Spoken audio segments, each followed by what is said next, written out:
భారత ప్రధాని అమెరికా పర్యటనలో భాగంగా ఉక్రెయిన్ అధ్యక్షుడు జెలెన్స్కీతో ద్వైపాక్షిక భేటీలో పాల్గొన్నారు.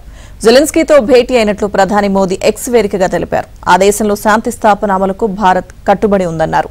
దాదాపు నెల రోజుల వ్యవధిలో జెలెన్స్కీ మోదీల మధ్య ఇది రెండవ భేటీ.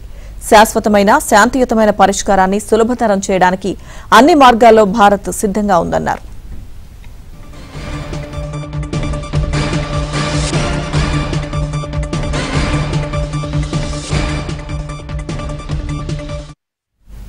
భారత్ ఉక్రెయిన్ల మధ్య సంబంధాలను చురుకుగా అభివృద్ధి చేస్తున్నామని జెలెన్స్కీ ట్వీట్ చేశారు.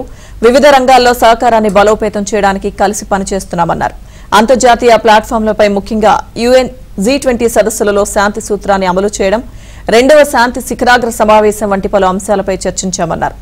తమ సార్వభౌమాధికారం, ప్రాదేశిక సమగ్రతకు స్పష్టమైన మద్దతిచ్చినందుకు మోదీకి కృతజ్ఞతలు అని జెలెన్స్కీ ట్వీట్ చేశారు. కాగా 3 రోజుల అమెరికా పర్యటనను ముగించుకున్న ప్రధాని మోదీ భారత్కు వస్తున్నారు.